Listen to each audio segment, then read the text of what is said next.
السلام علیکم۔ آج کی اس ویڈیو میں ہم بات کرتے ہیں خیال اور سوچ میں فرق کیا ہے۔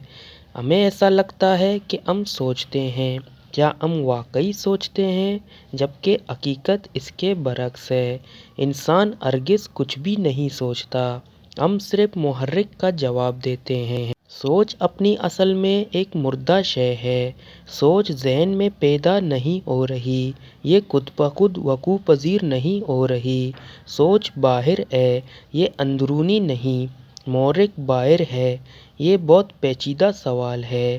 آئیے دیکھتے ہیں کہ خیال اور سوچ میں فرق کیا ہے۔ قرآن کریم میں اللہ تعالیٰ فرماتے ہیں، انسان پر ایک طویل عرصہ ایسا بھی گزرا ہے جب وہ کوئی قابل ذکر شے نہ تھا۔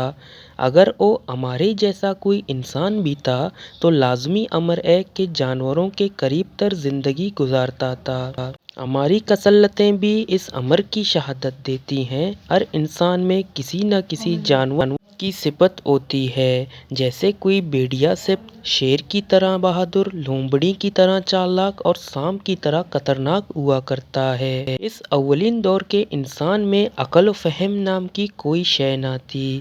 ارشاد باری تعالیٰ ہے، ہم نے تمام جانوں کو وکل پر حاضر کیا۔ یہ کون سا وکل ہے جو ہر انسان سمیت ہر زندہ شے میں حاضر ہے؟ ہر قیمت پر اپنی جان بچائے رکھنے کی جبلت سب سے بڑا وکل ہے۔ کوئی مرنے پر آمادہ نہیں۔ آغاز ہوا تو ہر طرف موت کی بادشاہت تھی۔ انسان کے پاس عقل تھی نہ ہی علم۔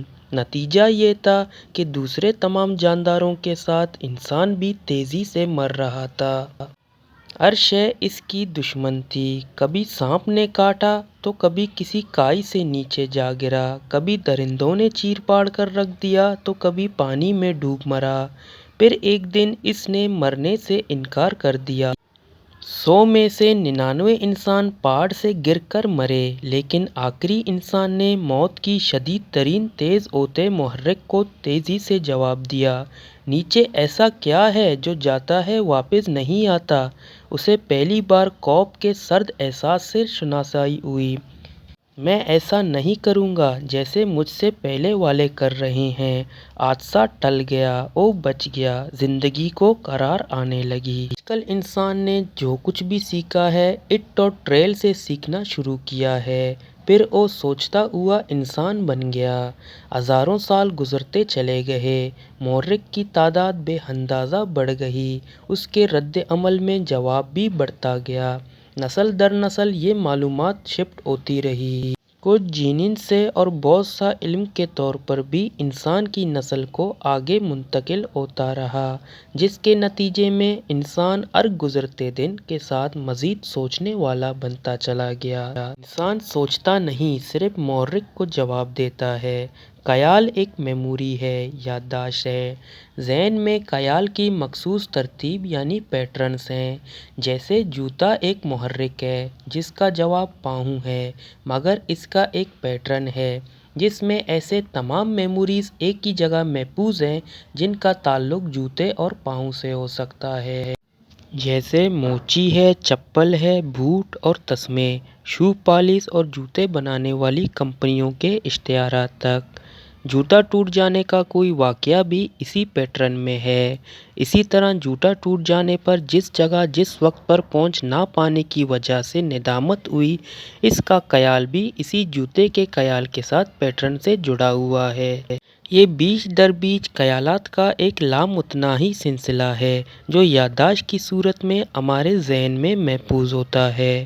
ایک عام سے جوتے کا محرک آپ کو خیالوں کے سمندر میں غرق کرنے کے لیے کافی ہے۔ ہمارے ارد گرد اربوں خربوں محرکات ہیں جو ہمیں ہر وقت مصروف خیال رکھتے ہیں۔ خیال اور شے ہے، سوچ اور ہے۔ خیال برق کی طرح ہے، چھوٹا ہے، لپک کر آتا ہے۔ یہ محرک کا جواب ہے، اسے خیال کہتے ہیں۔ خیال کبھی بھی قائم نہیں رہ سکتا، یہاں تک کہ آپ اسے قبول نہ کر لیں۔ آپ کے قبول کرتے ہی خیال سوچ میں تبدیل ہو جاتا ہے، اسے سوچنا کہتے ہیں۔ آپ یادداشتوں کے سلسلوں میں بھٹکنا شروع کرتے ہیں، یہاں تک کہ تصورات شروع ہو جاتے ہیں، پھر تصوراتی دنیا آباد ہو جاتی ہے۔